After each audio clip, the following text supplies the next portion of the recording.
Welcome, welcome, and thank you for braving whatever it is that's going on in the atmosphere. I'm Steve Roth, I'm the proud director of the Picnic Theater Company, and this is our 25th play with youth from Dumbarton House. Thank you. Thank you. We could not have made this possible without the incredible support of the amazing staff of Dumbarton House, led by Mary Lesher. Mary, who you just met, unfortunately, we're heartbroken, has gotten a fantastic new job at the Smithsonian, so this is her last play with us, and we are dedicating this run to her. So please, everyone, give Mary a hand for Now, we would not have been able to do 45 plays over the last 13 years without the support of all of you. So thank you so much for making Picnic Theater Company the premier theater troupe in Washington, D.C. of DC professionals by day, actors by night for charity. And thank you for making us the only troupe of DC professionals by day, actors by night for charity. Now, let us get down to business. Let's talk the 1970s. The Cold War against the Soviets raged. Richard Nixon had been disgraced and replaced by Gerald Ford. It was the so-called me decade, and the zeitgeist was sex, drugs, rock and roll, pet rocks, mood rings, and macho chest hair. And the television was incredible. We had shows like, let me just see if I can have to read from the list. Good Times, All in the Family, The Jeffersons, The Mary Tyler Moore Show, The $6 Million Man, Mask, Chico and the Man, Bionic Woman, Brady Bunch, Wonder Woman, and Charlie's Angels. I would be canceled at most universities across this nation just for listing those titles. And so, true to the style of the 70s, this show, Network, which we'll talk about in a minute, really captures that zeitgeist. It captures the moment in which TV became more than a cultural phenomenon. It became a big business, and the medium became the message. It also was a time in which those of us who experienced the 70s suffered because we actually had to switch the channels by hand with a dial. No remote, my friends, no remote. Talk to someone who's my age and they'll tell you. It was dark times, dark times. So, this is what we were dealing with. Now, Network came along, and it's considered to be one of the 100 best movies of all time. The brilliant director, Sidney Lumet, the brilliant screenwriter, Paddy Chayefsky. They did not set out to create a prescient film. They were just trying to satire what they imagined network news and network TV was all about. Whether or not they predicted the future, well, watch and see, my friends. Watch and see how well they did. So we are very excited to bring this to you in our own Picnic Theater, reverentially parodic style. Now, before we get started, or actually I should say, to get started with this play, I have a surprise for you. I am thrilled. Don't ask me how we pulled this off. Through magic, through the multiverse, through wormholes, we have reached back directly into 1975. And we have brought to you the host and the star of Mutual of Omaha's Wild Kingdom, the famous naturalist, Mr. Marlon Perkins, ladies and gentlemen.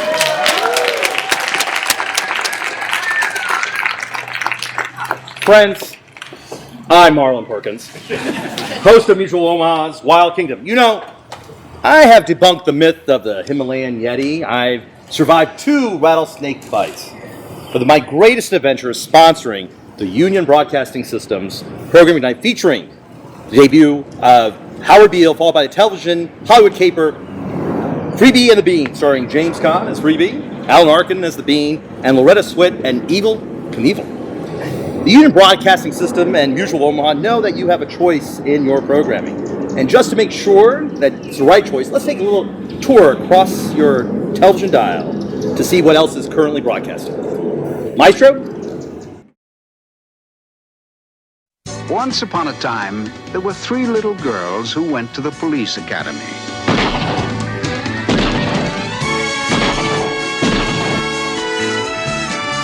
It's the Muppet Show with our very special guest star, Mr. Steve Martin. We can rebuild him. We have the technology. We have the capability to make the world's first bionic man. Dynamite! It floats back to you.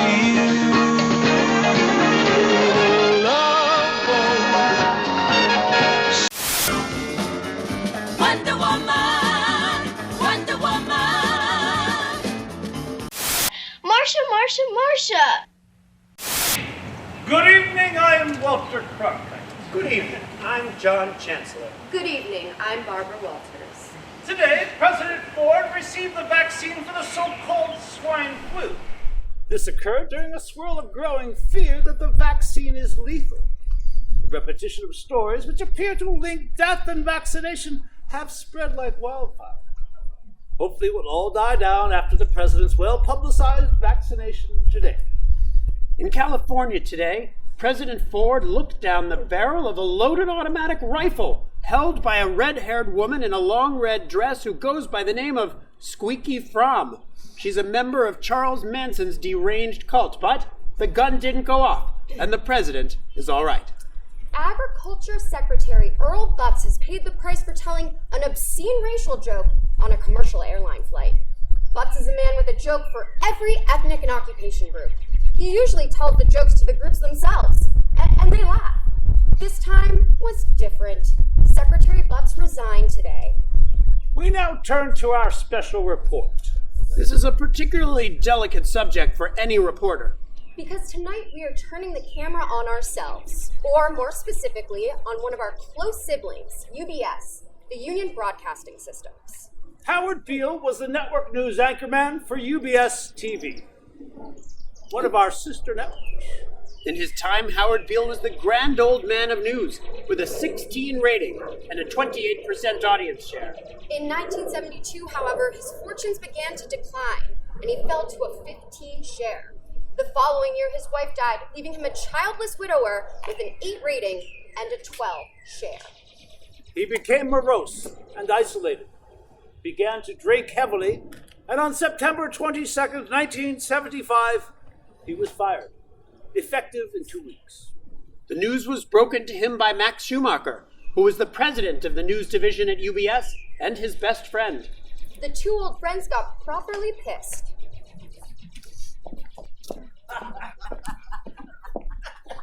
I got one for you.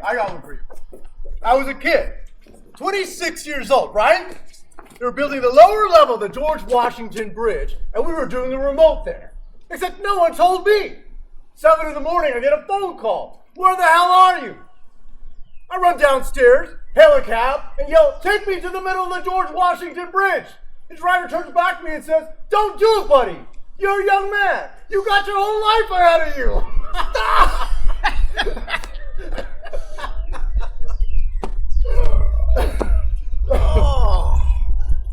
Oh, Max, I decided I'm going to kill myself. I'm going to blow my brains out right on the air. Oh, hell, Howard. Well, you get a hell of a rating out of it, I can guarantee you that. 50 share easy. Think so? We can make a series out of it. Death of the week. Terrorist of the week. I love it. Assassinations, mad bombers, mafia hitmen, automobile smash-ups. The death hour. Fun for the whole family. Come on, let's get you home. Here's to good friends. Tonight is kind of special. How you holding up? I'm all right. You want to go for 10 miles? If we make it, I'll buy you a beer. If we make it, I'll buy you a lone brow. When you want the taste of a truly great American beer, tonight, let it be Lowenbrow. Tonight, let it be Lowenbrow.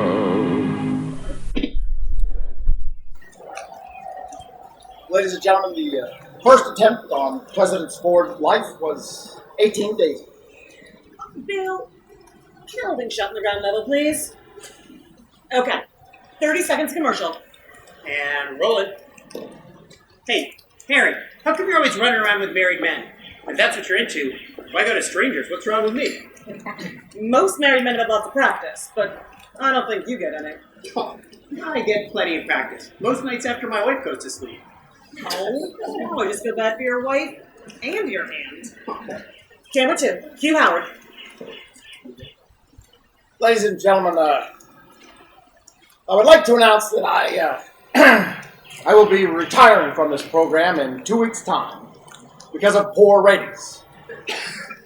And, well, because this show was the only thing I had going on for me in my life, I decided to kill myself. 10 seconds to commercial. I'm going to blow my brains out right on the air 1 week from today. So tune in next Tuesday. We ought to get a hell of a rating out of that. Listen, did you hear that? What was that about?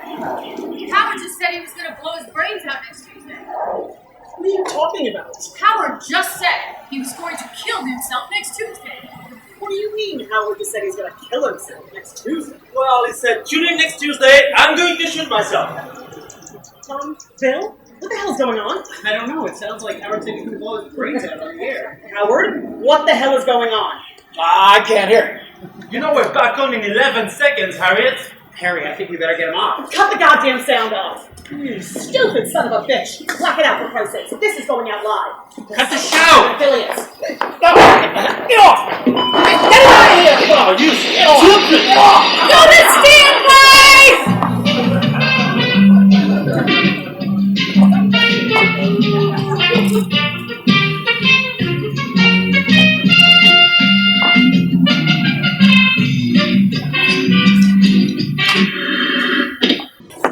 Harry, clear out that downstairs lobby. There must be 100 press people down there. I could barely get in. How am I going to clear them out, Frank? So far, over 900 freaking phone calls about the foul language. Shit. Howard is off the air as of now. Who's replacing Beale tomorrow? We're flying up Snowden from D.C. Howard's sleeping off his hangover at my place. All right, everybody hold it. Let's see how the other networks handle this. An unusual thing happened at UBS last night. Howard Beale, one of television's most esteemed newscasters, was... Howard Beale interrupted his network news program tonight to announce. Shit! What are you going to do about this? Snowden's going to make a brief statement saying that Howard's been under great personal stress, etc. All right. Tomorrow I'm going to announce our restructuring of the stockholder meetings, and I don't want this grotesque incident to interfere. Max, you better have some answers for those damn lunatics that show up at the stockholder meetings. Mr. Beale's been under great personal and professional pressures. Blah, blah, blah. I got some goddamn surprises for you too, Schumacher. I've had it up to here with your cruddy division and its annual $33 million deficit. Keep your hands off my news division, Frank. We answer to corporate, not you. We'll goddamn see about that. Max, you going to the meeting on the Communist Party?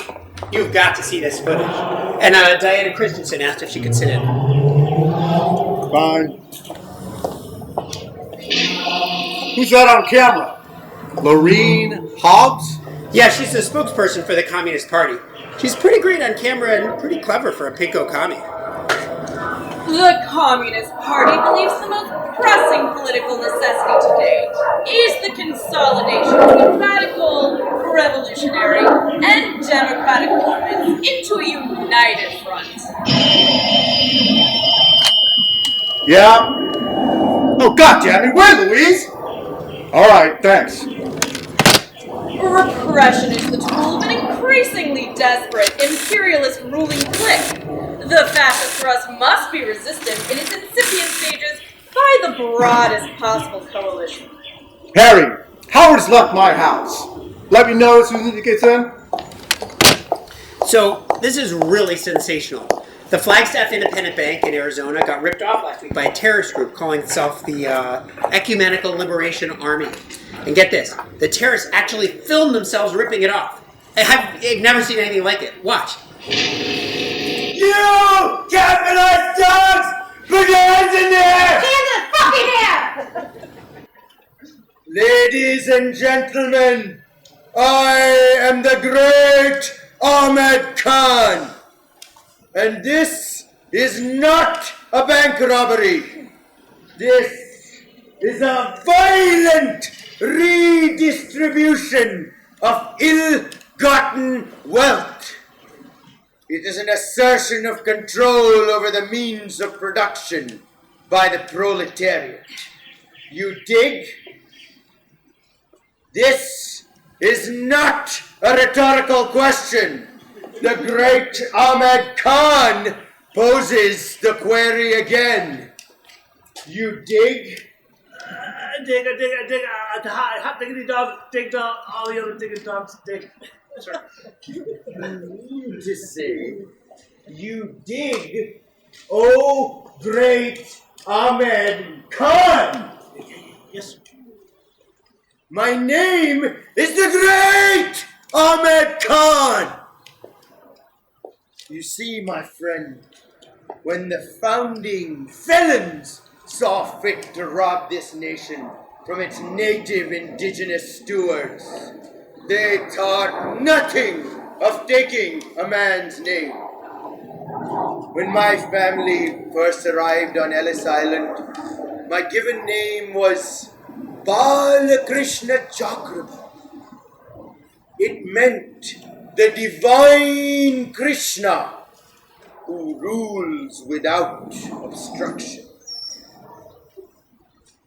But when the descendants of the founding felons arrived here, they decided to give me the name Barry Jock.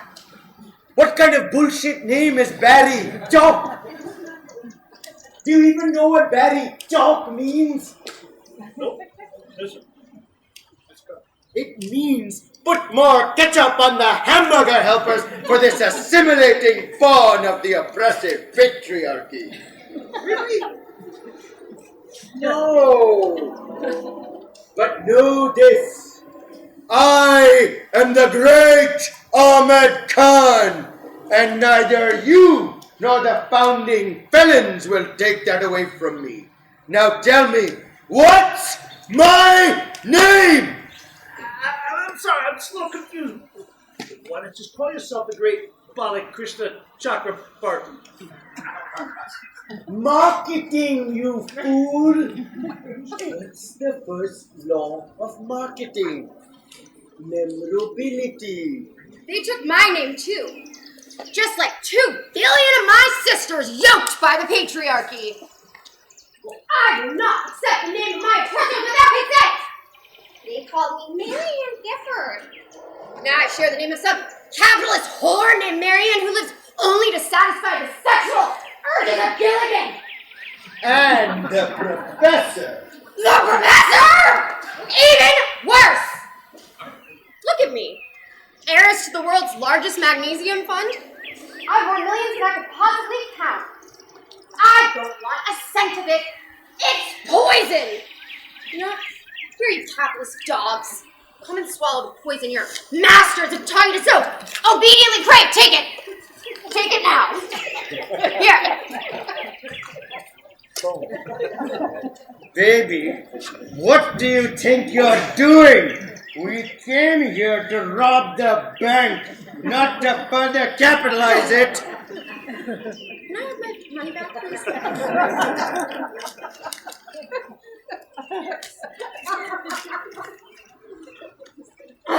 This dumbass white girl says she went to Cornell University. You'd think she'd know something about being less of a jackass. Well, you know, I went to Riddle University in Prescott, Arizona. My name's Carl. See, I hate my name too. If I give you all the money you want, could I join your group? Why the hell not, Carl? Welcome on board, comrade. Stop it! Right here, Bill. The Ecumenical Liberation Army, is that the one that kidnapped Patty Hearst? No, that's the Symbionese Liberation Army. This is the Ecumenical Liberation Army. They're the ones who kidnapped Marianne Gifford, the heiress to the world's largest magnesium fortune, about 3 weeks ago. There's a hell of a lot of liberation armies in the Revolutionary Underground. And a surprising number of kidnapped heiresses. You mean they actually shot this film while they were ripping off the bank? It's incredible, isn't it? I don't know whether to edit it or leave it raw like this. This is the great Ahmed Khan. He's their leader. This is terrific stuff!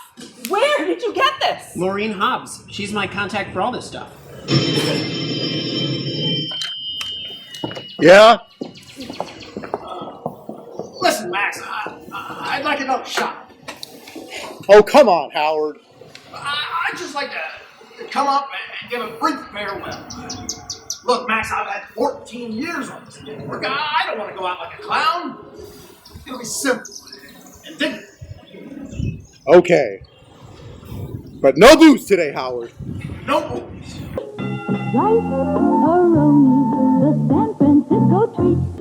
Bill and I just saw some authentic footage from the Revolutionary Underground. Most of it is tedious stuff of Laureen Hobbs muttering mutilated Marxism. But there is about 8 minutes of a bank robbery on there that is absolutely sensational. Actually shot while they were ripping off the bank. Do you all remember the Mary Ann Gifford heiress kidnapping? Well, it's that bunch of nuts, and she's actually in the film shooting off machine guns. I think we can get a hell of a movie of the week out of this. Maybe even a series. A series of what? What are we talking about?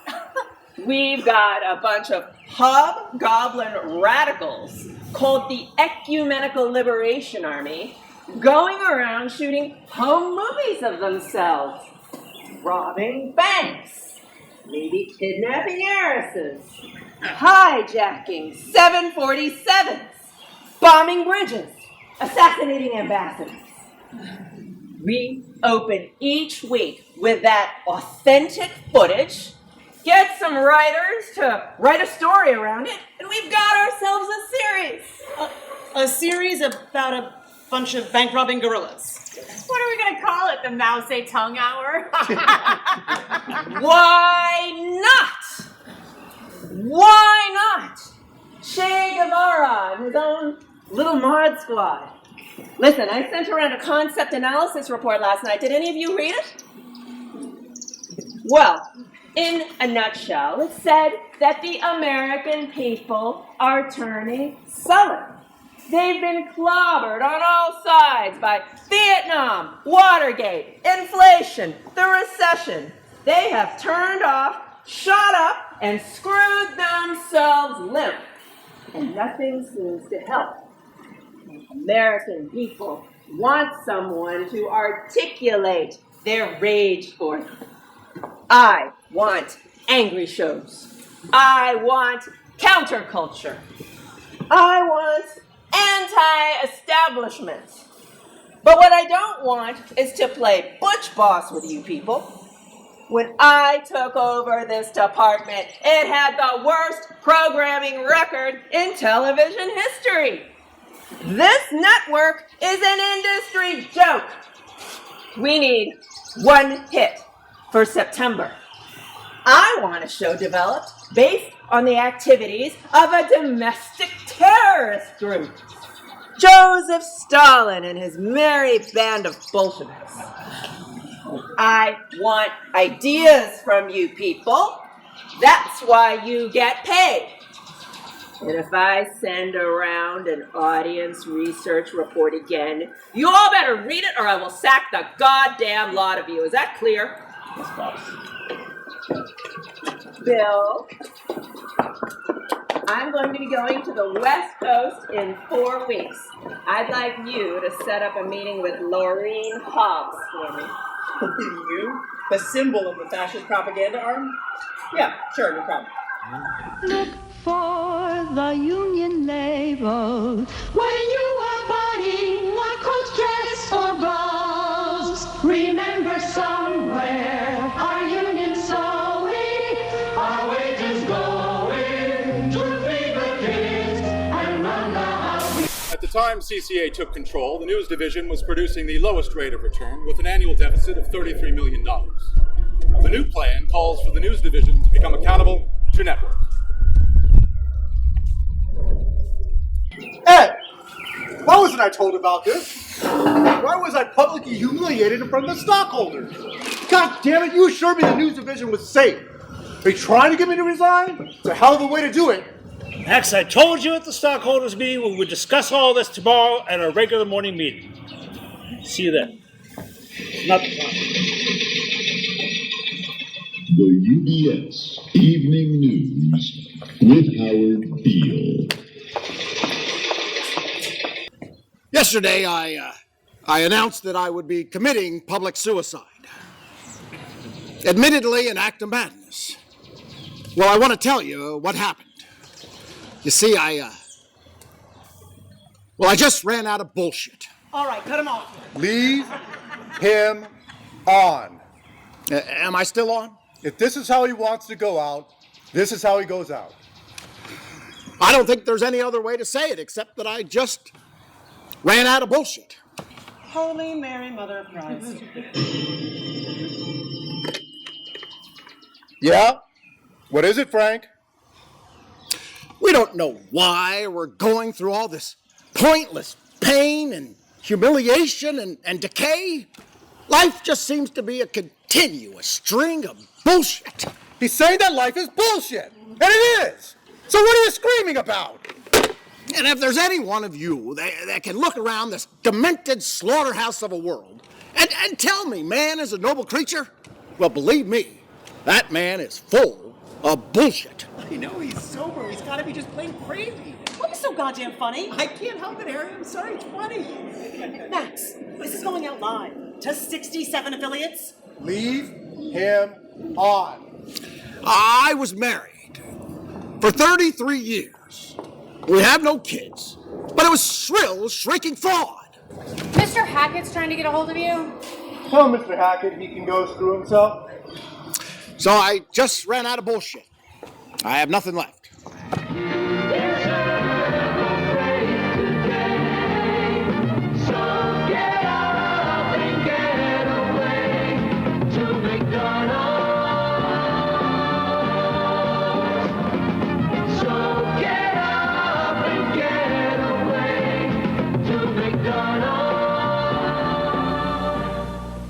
I don't know.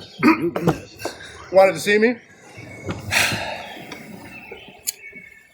So the way I hear it, you are primarily responsible for this colossally stupid prank. Is that the fact? That's the fact. It was unconscionable. Doesn't seem to be anything more to say. Ed, I took this job with your personal assurances that you would back my autonomy against any encroachment. But ever since CCA acquired control of UBS, Hackett's been taking over everything. Now, who the hell is running this network, Ed? You or some conglomerate named CCA? I told you we would discuss all of that at the regular morning meeting. If you had been patient, I would have explained to you that I too thought Frank Hackett impetuous, and that the reorganization of the news division would not be executed until you had been consulted and satisfied. Instead, you sulked off like a child and engaged this network in a shocking and disgraceful episode. Your position is no longer tenable regardless of how management is restructured. Harriet Hunter will take over the news division. I need your resignation tomorrow. Harriet Hunter's taking it over until we sort all this out. I need to see Mr. Beale. Yes. Yeah, they're looking for him, but they don't know where he is. Skinny mermaid you happen to see. What's the best tuna chicken of the sea?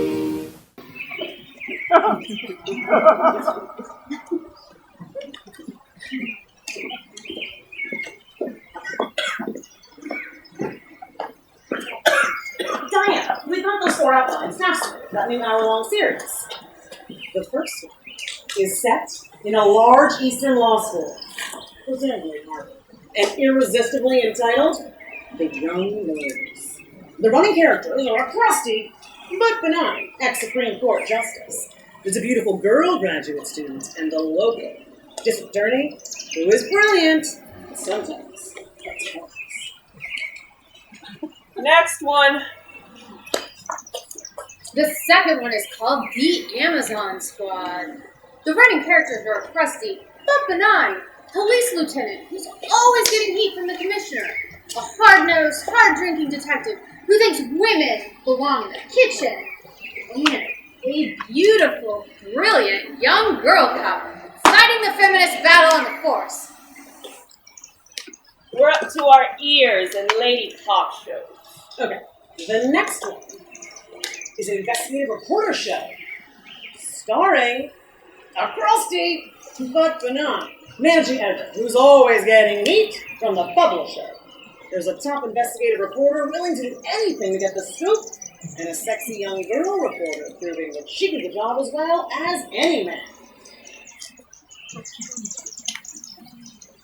You know, OPEC just announced it's jacking up the price of oil another 20%. There's a civil war in Angola. New York City's on the brink of default, and they just caught up with Patty Hearst. But the entire front page of the Daily News is Howard Beale, and there is a 2-column story on page 1 of the Times. Barb, tell Frank Hackett's office I'm coming to see him.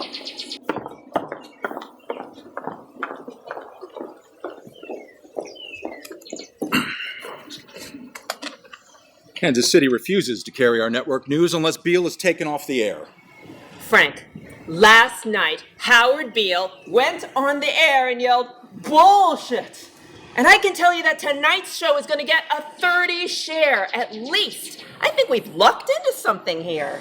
For God's sakes, Diana, are you suggesting we put that lunatic back on the air yelling bullshit? Yes, I'm saying put him back on the air and keep him on. That dumb show just increased its audience by 30 million people in one night. You are never going to get something like this dumped in your lap for the rest of your days, and you can't just piss it away. Last night, Howard Beale got up there and said what every American feels, that they are tired of the bullshit. He's articulating the popular rage. I want this show, Frank. I can turn this show into the biggest smash on television. What do you mean? It's a news show. It's not your department. I see Beale as a latter-day prophet, a magnificent, messianic figure inveighing against the hypocrisies of our times. I tell you, Frank, a show like this can pull the entire network out of the home. It's being handed to us on a plate. Let's not blow it. For God's sakes, Diana, we're talking about putting a manifestly irresponsible man on national television. I'd like to talk to legal at least. I'm the one whose ass is going on the line. I'll get back to you, Diana.